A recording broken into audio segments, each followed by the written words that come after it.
ወልድኪ ነፍሳተ ሶባራየኪ በእሳተ ኩነኔ ዘሃሙ ማርያም ትብሊ በንቲ አዎሙ። ያከብራቸው የበዓል ብዛት ጨቅ ስሙ። መጋቢት 29 ቀን ይከበራል። ከ10 ቀን በኋላ ጥምቀቱንና እኛ ሆሳናን እናከብራለን። ነው ደግሞ ደብረ ታቦርን እናከብራለን። እርገትን እናከብራለን። ጌታ ሆይ ያንተ አለ በዓል ሲመጣ ነው እንደ ስጋ የምትበላው። ይህን ያክል ግን በክርስቶስ ላይ ማመጽ ለምን አስፈለገ? ይህንን ቪዲዮ በደንብ ኮፒ ሊንክ እያደረጋችሁ ለብዙዎቹ አድርሱልኝ፣ ለዚህ ልጅም አድርሱልኝ። ኦኬ ቤተክርስቲያናችን ነች ከመጽሐፍ ቅዱስ ውጭ የምታስተምረው ወይስ እናንተ? ጌታችን መድኃኒታችን ኢየሱስ ክርስቶስ 9 አበይት በዓላት አሉት። ይህንንም ቅድስት ቤተክርስቲያናችን በጥልቀትና በከፍተኛ ሁኔታ ታከብረዋለች። አንደኛ ብስራቱን ታከብራለች። ብስራቱ በሉቃስ ወንጌል ምዕራፍ 1 ከቁጥር 26 ያለው ኃይለ ቃል በስነ ስርዓት ይናገራል። ድንግል ትወልዳለች፣ ወንድ ልጅም ትወልዳለች፣ ስሙንም አማኑኤል ትሏለች የሚለው ታሪክ ቤተክርስቲያናችን በሰፊው ሁኔታ ታከብራለች። ሁለተኛው ደግሞ ልደት ነው። ልደትን ደግሞ የምንመለከተው በዚህ በሉቃስ ወንጌል ምዕራፍ 2 ከቁጥር 1 እስከ 20 ያለው ኃይለ ቃል በስነ ስርዓት ይነግረናል። ሶስተኛው ደግሞ ጥምቀቱ ነው። ጥምቀቱ በማቴዎስ ወንጌል ምዕራፍ 3 ከቁጥር 13 እስከ 17 ያለው ኃይለ ቃል ጌታችን መድኃኒታችን ኢየሱስ ክርስቶስ በዮሐንስ እጅ እንደተጠመቀና የዕዳ ደብዳቤያችንን እንደቀደደው በግልጽ መጽሐፍ ቅዱስ ይናገራል። አራተኛው ደግሞ ደብረ ታቦር በዚህ በማቴዎስ ወንጌል ምዕራፍ 17 ከቁጥር 1 ጀምሮ እስከ 9 ማለት ነው ግርማ መለኮቱን የገለጠበት ዕለትን ቤተክርስቲያናችን ታከብረዋለች። ኦኬ እሺ። አምስተኛው ሆሳና በዚህ በሉቃስ ወንጌል ምዕራፍ 19 ከቁጥር 29 ያለው ኃይለ ቃል በግልጽ ይነግረናል። በአህያይቱ ውርንጭላ ወደ ኢየሩሳሌም የገባበትን ቀን ቤተክርስቲያናችን ታከብረዋለች። ኦኬ ሌላው ስድስተኛው ደግሞ ስቅለቱን ደግሞ በዚህ በማቴዎስ ወንጌል ምዕራፍ 27 ከቁጥር 35 ያለውም ኃይለ ቃል ስለ ሰው ልጆች ሁሉ ኃጢአትና በደል እርሱ ሞትን የቀመሰበትን ቀን ለኛ ብሎ ህይወቱን አሳልፎ የሰጠበትን ቀን ቤተክርስቲያናችን ታከብራለች። ኦኬ ሰባተኛው ደግሞ ትንሣኤን በማቴዎስ ወንጌል ምዕራፍ 28 ከቁጥር 1 ያለው ኃይለ ቃል ይናገራል፣ ሞትን ድል አድርጎ መነሳቱ። ኦኬ እሺ። ሌላኛው ደግሞ ስምንተኛው እርገት ደግሞ በሐዋርያት ሥራ ምዕራፍ 1 ከቁጥር 9 ያለው ጌታ ከሙታን ተለይቶ ተነስቶ ማረጉን ኦኬ ቤተክርስቲያናችን ታከብራለች። ሌላው ደግሞ 9 ጰራቅሊጦስ ደግሞ በሐዋርያት ሥራ ምዕራፍ 2 ከቁጥር 1 ያለው ኃይለ ቃል በግልጽ ይነግረናል። አጽናኝ መንፈስ ቅዱስን እልክላችኋለሁ ካረገ በኋላ ለሐዋርያቱ የነገራቸው ማለት ነው። ታዲያ ቤተክርስቲያን ከመጽሐፍ ቅዱስ ውጪ ነው የምታስተምረው? እባክህን ወንድሜ ተመለስ፣ ንስሐ ገብተህ በዚህ በክርስቶስን ማመፀን አቁም። ሰብስክራይብ አድርጋችሁ በጉጉት ተጠብቁ። በጣም ብዙዎች ሊያተርፉበት የሚችል ቪዲዮ ስለሆነ ማለት ነው። ወንድማችን ተሙ እንዴት ከፕሮቴስታንቲዝም ወደ ቅድስት ቤተክርስቲያን ወደ ኦርቶዶክስ ቅድስት ቤተክርስቲያን እንደተመለሰ የራሱን እውነተኛ ታሪክ የተናገረበት ሐሳብ ነው ቪዲዮና ሁላችሁም የገባችሁ በደንብ ሰብስክራይብ አድርጉ። ለምን ይጠቅማል? ፕሮቴስታንት እያለ ምን አይነት ህይወት ነበረው? ከዛ በምን አይነት መንገድ እንዴት ኦርቶዶክስ ሆነ? ለብዙ ኦርቶዶክሳውያን ግልጽ አይደለም። ምክንያቱም ተሙ ከጥቂት ሰዎች በስተቀር የእሱ ወደ ኦርቶዶክስ በመለስ ለብዙዎች ድንገተኛ ነው። እስቲል ነው ፕሮቴስታንቶች ራሱ ሆነው የማያምኑ አሉ የተሙን መመለስ እና ሁላችሁም በደንብ ሰብስክራይብ አድርጉና ይመስለኛል ነገ ወይ ከነገ ወዲያ ነው የሚለቀው ቪዲዮ። ሁላችሁም የገባችሁ ቪዲዮውን እዩ። ከተለቀቀም በኋላ ሼር አድርጉለት። እውነት ሲገለጥ የሚለውን የዩቲዩብ ቻናል ገብታችሁ ሰብስክራይብ አድርጉ እንዳትረሱ። ከዚህ በፊትም ነገረ ማርያም ላይ ድንግል ማርያም የወደቀ አዳም ስጋ ላይ ያዘች እንዴ 2 ዙር ገብቻለሁ ዩቲዩብ ላይ በቲክቶክ ላይ 2ቱም ዙር ላይ ስገባ 2ቱም ጋር ያደረኩት ትምህርት አስተምር ይናል ይወጣት በቃ አለቀ። የቤተክርስቲያን ትምህርት ይሄ ነው። እኔ ጉዳይ ከትምህርት ጋር ነው፣ ከግለሰብ ጋር አለ። የኔ ጉዳይ ትክክል ከሆነች የምትሆነው ቤተክርስቲያን ናት። አለቀ። በዚህ መንገድ ካረግ ነው ሰዎቹን እዚህ ቲክቶክ ያለ መንደር ሁሉ ይስተካከላል። በነገራችን ላይ በጣም ሻርፕ ነው የሚሆነው ሰው ራሱ። ምን አለ ወንድማችን በቃ አለቀ። እንዲህ እኮ ያሉ ሰዎች እኮ አሉ። በጣም ጥቂት ናቸው፣ በጣም እኮ ሰዎች እኮ አሉ ጎበዞች። እነገሌ እንደዚህ ከዚህ መረጃ ይሄን መረጃ አቅርቦ ሰምቼዋለሁ፣ አንተ ደግሞ እንዲህ ብለሃል፣ እስቲ እቺ ነው ብትታይ በጣም ቆንጆ ነው። በቃ እንዲህ የሚሉ ሰዎች እኮ አሉ። አንተ ደግሞ ልክ የዘማርያምን ወስድና የዛ የሚሰደውን በሙሉ ጥምርኩስ አድርጎት በስድብ መንገድ ይገልጻል። በቃ የዘማርያምን ኮስተር ትክክል ነው ካል ትክክል የሆኑ ሌላ መረጃ ጨምርና እውነተኛውን አሳይ። በቃ ለምን ትሳደባለህ? እዛ ጋር ያለው ደግሞ ይወስድና እዚህ ጋር እነ ዘማሪዎች ይጠቅሱ። ለምን እነ ዘማሪው ይጠቅሳሉ? ደግሞ ጥንብርኩስ የሚሳደብ ሰው አለ። ለምን ትሳደባለህ? አንተ ያቀረብከው መረጃ ያለ መቀበል መብት የለኝም እንዴ እኔ? እና ይሄ በጣም ፍርደ ገምድልነት ነው። ስለዚህ ትርፍ ቃላቶች መለዋወጥ አይጠበቅብንም። የቤተክርስቲያን ልጆች ነን ሁላችንም። ማናችንም ከማናችንም ምን በልጥ አይደለንም። እኩል ነን። ልጅነታችን እኩል ጥምቀት ነው ያለ፣ እኩል ሜሮን አለን፣ እኩል ቁርባን አለ እንጂ አንተ ስፔሻል የሆነ ጥምቀት አለ፣ ለአንተ ስፔሻል የሆነ ቁርባን የሚባል የለም። ማንንም ነው እኔ እዚህ ጋር ሳወራ ብዙ ከኔ የተሻሉ መምህራን ከስራሉ። እነሱ ማክበር አለብኝ።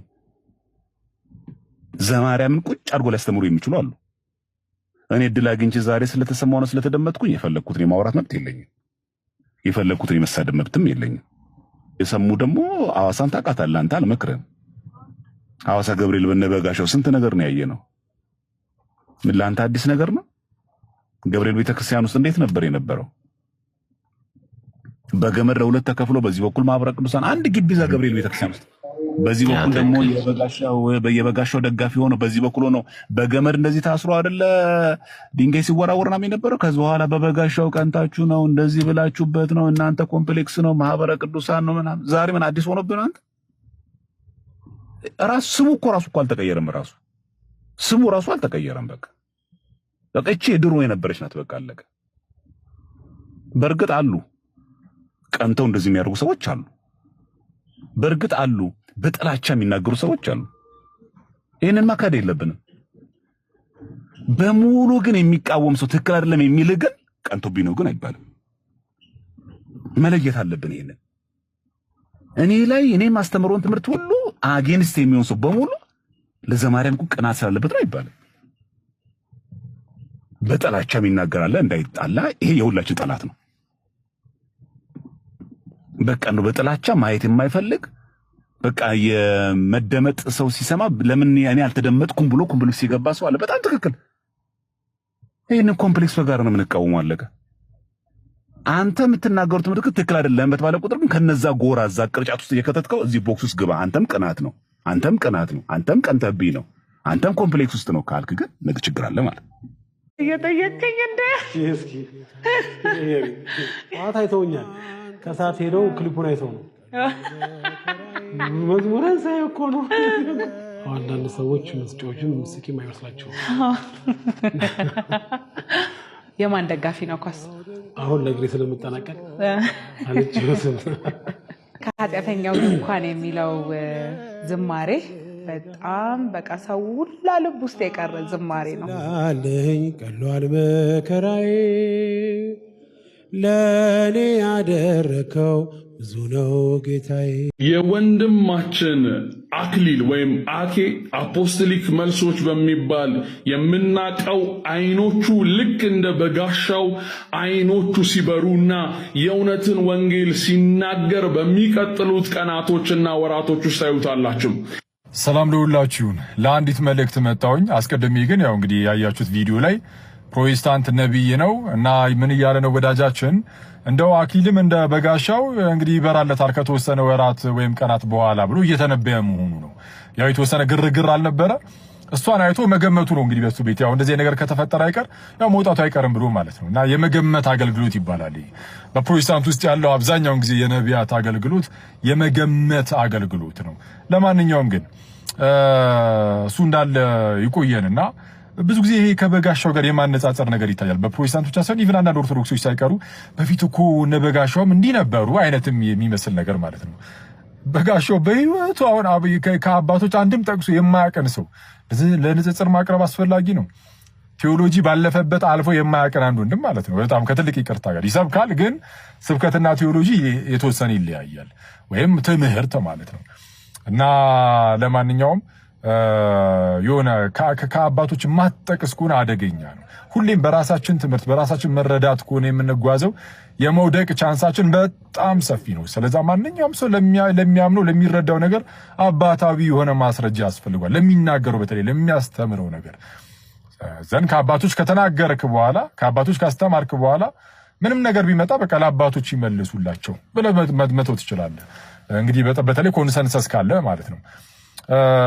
ይህ እንዳለ ሆኖ እንግዲህ ላስተላልፍ የፈለኩት መልእክት ምንድነው እዚህ ሚዲያው ላይ ምንም አይነት ነገር ሲነገር ብትሰሙ ከኛ ጋር በተያዘ ምናምን ፕሊዝ ምንም አይነት ምላሾችን አትስጡ ለእንደነዚህ አይነት ሰዎች በቃ ማለፍ። እሺ ከአሁን በኋላ ትምህርት ላይ ብቻ ፎከስ እናደርጋለን። የመጽሐፍ ቅዱስ ጥናት እንጀምራለን። ስለዚህ ምንም እንደነዚህ አይነት ሰዎች ጋር አትግቡ፣ ምላሽም አትመላለሱ፣ ኮሜንትም አታድርጉ። ሙሉ በሙሉ ኢግኖር አድርጉ። ኢግኖር ስናደርጋቸው በራሳቸው ጊዜ ሰልችቷቸው ይተውታል። ስለዚህ ትምህርት ላይ ብቻ ፎከስ ቢደረግ ይሻላል አይመስላችሁም? ይቆየን። ስለዚህ አሁን ለምሳሌ ለመልስልህ አንዴ ለኛ ሃይማኖትን በተመልኩ ስለምናብራሩ እሺ ለመልስልህ አንዴ ስለማመን ሳይሆን የኔ ፖይንት አሁን ለምሳሌ ቅድም ሲነሳ ነበር አሁን የኢትዮጵያዊ ጀንደረባ የሚያነበው ነገር ስለማያውቀው አስተማሪ ፈለገ። ግን አሁን ለምሳሌ እዚህ ጋር ያለን ሰዎች አሁን ባይ ዲፎልት በየትኛው አጋጣሚ ስለ መጽሐፍ ቅዱስ ሰምተናል። ግን ያን መጽሐፍ ቅዱስ አሁን ለምሳሌ አባቶች ምናምን ጋር ሳልሄድ በዛ መጽሐፍ ቅዱስ አምኜ ኢየሱስ ክርስቶስ እንደሚያድን አምኜ ከዛ ለአንተ እንዳልከው በአንተ ልምጣልህና አንተ እንዳልከው ሄጄ ተጠመቅኩኝ። ከዛ በኋላ ግን ሃይማኖትን አልፈልግም ብል ወይ ደግሞ ኦርቶዶክስ አይደለሁም ብል ከዛ በኋላ ያን ነገር ግን በትክክለኛው መንገድ ሄጄ ስድን ባጭሩ አንድ ሰው ኦርቶዶክስ ካልሆነ መዳን አይችልም? ይችላል። በትክክለኛው የጌታ ቤተክርስቲያን ኦርቶዶክስ ና ብለን እናምናለን። በዚህ ቤተክርስቲያን ውስጥ ከሌለ አድንም ግጥ አርጌም ነገር ነው። ለምን ኦርቶዶክሱን አይልም? አንድ አረሳም ያዳምጥ እቴኬ ለመልስልህ ይቅርታ የመጀመሪያ አይድንም። ለምንድነው መሰለ መዳን በጌታ ቤተክርስቲያን ነው መዳን ያለው ብለን እናምናለን። ከጌታ ቤተክርስቲያን ውጪ ያሉ አይድኑም ብለን እናምናለን። ምክንያቱም ምን አንፃር ሁሉ ቦታ አይዳንም። አረታው አንዴ ልመልስልህ። እሺ አጠፋው ይቅርታ ኖ አይ ልጨርስልህ ሐሳቤን ማለት ነው። አጠፋ አልኩ። እሺ በጌታ ቤተክርስቲያን ውስጥ ነው መዳን የሚገኘው። ከጌታ ቤተክርስቲያን ውጪ የጌታ ቤተክርስቲያን ነን ብለው ክሌም በሚያደርጉ ቦታ ሁሉ መዳን አይገኝም። እኛ ደግሞ ምን እናምናለን? ይህች የጌታ ቤተክርስቲያን ኦርቶዶክሳዊ ተዋህዶ ቤተክርስቲያን ነን ብለን እናምናለን። ከምን አንጻር ብትለኝ ከትምህርቱ አንጻር። ስለዚህ ሃይማኖት ለእኛ ያድነናል ብለን እናምናለን። ለምን ቢባል ሃይማኖት ማለት የጌታ ትምህርት ማለት ስለሆነ፣ ሃይማኖት ማለት ትክክለኛ ትምህርት ማለት ነው። ለዚህ ነው በይሁዳ መልእክት ላይ ምን ብሎ አስቀመጠ? ለቅዱሳን አንድ ጊዜ ስለተሰጠች ሃይማኖት ፈጽሞ እንድትጋደሉ እለምናቸዋለሁ ይላል በመልእክቱ። አየህ፣ ሃይማኖት ከጌታ የምትሰጥ ናት። ሃይማኖት ማለት ትክክለኛ ትምህርት፣ የጌታ ትምህርት ማለት ናት። ኦኬ። ስለዚህ ለእኛ ሃይማኖት ስንል ኦርቶዶክስ ናት ያልነው ለምንድን ነው? ትምህርቷ የጌታ ትምህርት ናት። ትምህርቷ የሐዋርያት ትምህርት ናት። በዚህ ቼን ውስጥ የሌለ፣ በሐዋርያ ቅብብሎች ውስጥ የሌለ፣ በዚሁ ሰንሰለት ውስጥ የሌለ ከዚህ ውጭ ወጣ ሃይማኖት ሊመስል ይችላል፣ እምነት ሊመስል ይችላል፣ አይድንም ብለን እናምናለን። በአጭሩ ሃይማኖትን ዲፋይን ስናደርገው ነው። እሺ ጥያቄ ሞር ክሊር ላድርግልህ። እሺ አሁን ለምሳሌ እኔ አንተ ጋር መጣሁ፣ አንተ መምህር ነህ፣ ዲያቆን ነህ። ስለዚህ እሺ መዳን እፈልጋለሁ አልኩህ። እሺ ተማርኩኝ፣ ከዛ ተጠመቅኩኝ፣ ዳንኩኝ። ከዛ በኋላ እውነተኛ መጽሐፍ ቅዱስን በራሴ እያነበብኩኝ በትክክለኛው መንገድ እየሄድኩኝ ግን ያቺ ኦርቶዶክስ የተባለችው ቤተክርስቲያን ውስጥ ፓርቲሲፔት ማድረግ ከነጨራሽ ኦርቶዶክስም አይደለሁም ፕሮቴስታንትም አይደለሁም፣ ግን በመጽሐፍ ቅዱስ አምናለሁ ድኛለሁ ብዬ በዛ ህይወት ውስጥ እየቀጠልኩኝ ለምንድን ነው ማለት ነው? ምክንያቱም መጽሐፍ ቅዱስ ላይ ሃይማኖት ሲለው የክርስቶስን ህይወት ነው የሚናገረው ጳውሎስ። የክርስቶስ ህይወት ደግሞ ማለት እውነተኛ የሆነ ለዳንክበት መዳን ጥሪ መኖር ማለት ነው እንጂ ኦርቶዶክስ መሆን ወይ ፕሮቴስታንት መሆን አይደለም ብዬ አምናለሁ። ትክክለኛው መንገድ እሱ ነው ብዬ አምናለሁ። ስለዚህ አንድ ሰው ሃይማኖት ዲኖሚኔሽን ነው፣ ድሮ ያልነበረ ነው። አሁን ከሆነ አመት በኋላ የተፈጠረ ህብረት ነው እንጂ የመዳን ቁልፉ አይደለም። እንደዚህ ስል ግን በዛ ውስጥ መዳንን አታገኝም ማለት አይደለም። በዛ ትምህርት ውስጥ መዳንን ልታገኝ ትችላለህ፣ በዛ እምነት ትችላለህ። ግን ያ ሃይማኖቱ ለአንተ እንትን ሃይማኖቱ አይደለም ጋራንቲክ የሚሆነው እውነተኛ የሆነ የክርስቶስ ህይወት ነው። ስለዚህ አንድ ሰው ኦርቶዶክስ ስለሆነ ወይ ፕሮቴስታንት ስለሆነ አይደለም የሚድነው በክርስቶስ ኢየሱስ ስላመነ ብቻ ነው ብዬ ማምነው። ይሄ ሁሉ የአንተ እምነት ነው። የአንተ እምነትና እንዳንተ አረዳድ ሪስፔክት አደርግላለሁ፣ ግን መጽሐፍ ቅዱስ ይሄን አይደግፍህም። የራስ ባል ቆል ነግር እኮ ነው። ለምሳሌ የሐዋርያት ሥራ ምዕራፍ 2 ላይ እነዛ 3 ሰዎች ተጨመሩ፣ ወደ ቤተክርስቲያን ተጨምሩ ያለ አይደለ? ስለዚህ አንድ ክርስቲያን አንድ ሰው ትክክለኛ የጌታ ቤተክርስቲያን ውስጥ ይጨመራል አይደል? የትኛው ናት የጌታ ቤተክርስቲያን ንገረኝ። ትክክለኛዋ የጌታ ቤተክርስቲያን የትኛው ናት የምትጨመርባት? የክርስቶስ አካል ነው። የትኛው አካል ነው የጌታ አካል የምትሆነው? ሁሉም ጋር የጌታ አካል ትሆናለህ። ለምሳሌ አሁን ምሳሌ ልስጥህ። እንትኖች ለምሳሌ ኦንሊ ጂሰሶች አሉ አይደል? ኦንሊ ጂሰሶች ድነዋል? ልጠይቅ አንተ። ጂሰሶች ድነዋል እንዴ? እነሱም እኮ የጌታ ቤተክርስቲያን ውስጥ ነው ያለን ብለው ክሌም ያደርጋሉ እኮ። ክሌም ማድረግ ሳይሆን አሁን ለምሳሌ ቤተክርስቲያን ማለት እኮ እኔና አንተ ነን እንጂ የሆነ ዲኖሚኔሽን አይደለም። ስለዚህ እነሱም ድነዋል። እንደዛ ከሆነ አልዳኑም እኮ አልከኝ። እኔ እናንተ ከሆነ እነሱን ለምን አልጨመርካቸውም? እኔ እናንተ ውስጥ ኦንሊ ጂሰሶች እንትን ኦንሊ ጂሰስ ጆቮች ያልከኝ መስሎኝ ነው። ኦንሊ ጂሰሶች ነው ያልኩት፣ በስላሴ የማያምኑት። እሱ ዲቴል እውቀት ውስጥ የለኝም፣ ዲቴል እውቀት ውስጥ አልገባም። ግን አሁን ካለኝ እውቀት አንጻር እየጠየቅኩ ያለሁት ከዛ አንጻር ነው። አሁን ቤተክርስቲያን በክርስቲያን ዲኖሚኔሽን የሚጠሩትን አንዱን ልውሰድልህ። እሺ ለምሳሌ አድቬንቲስቶች ድነዋል? አድቬንቲስት ነው ጂሰሶች አንድ አይነት አይደሉም? ይቅርታ ካልተከታተሉ አይደሉም፣ የተለያዩ ናቸው። ትምህርታቸውንም አላውቅም ለዛ። ኦኬ ምንድን ነው አንተ የት ነው አቴንድ የምታደርገው? እኔ ሙሉ ወንጌል መካነ ኢየሱስ ሄደህ ታውቃለህ? አውቃለሁ። እሺ መካነ ኢየሱስ ህፃናትን ያጠምቃሉ፣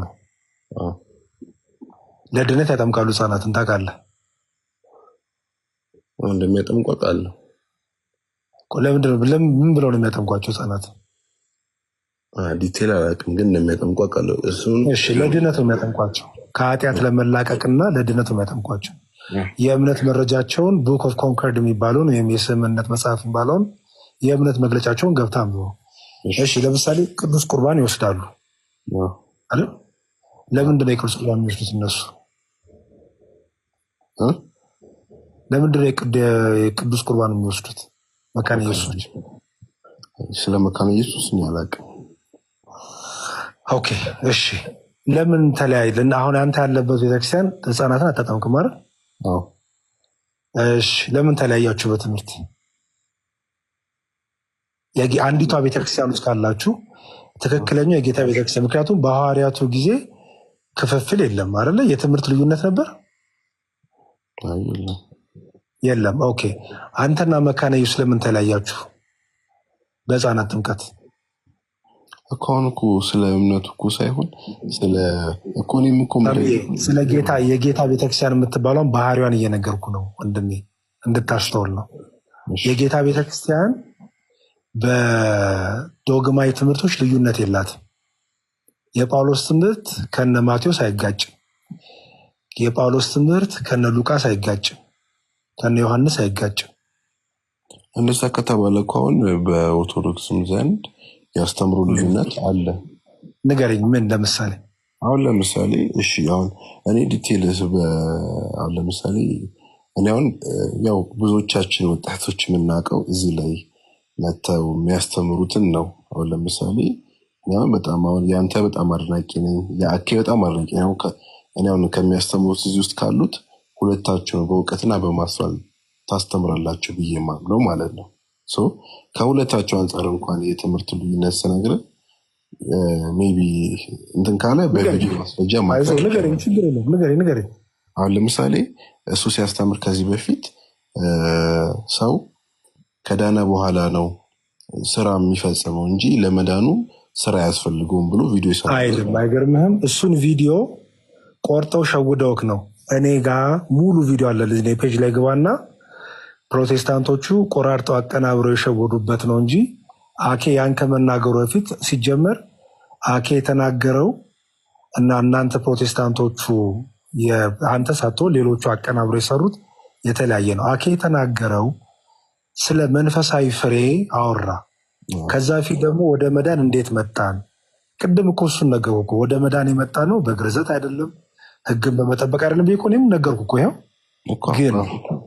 ግን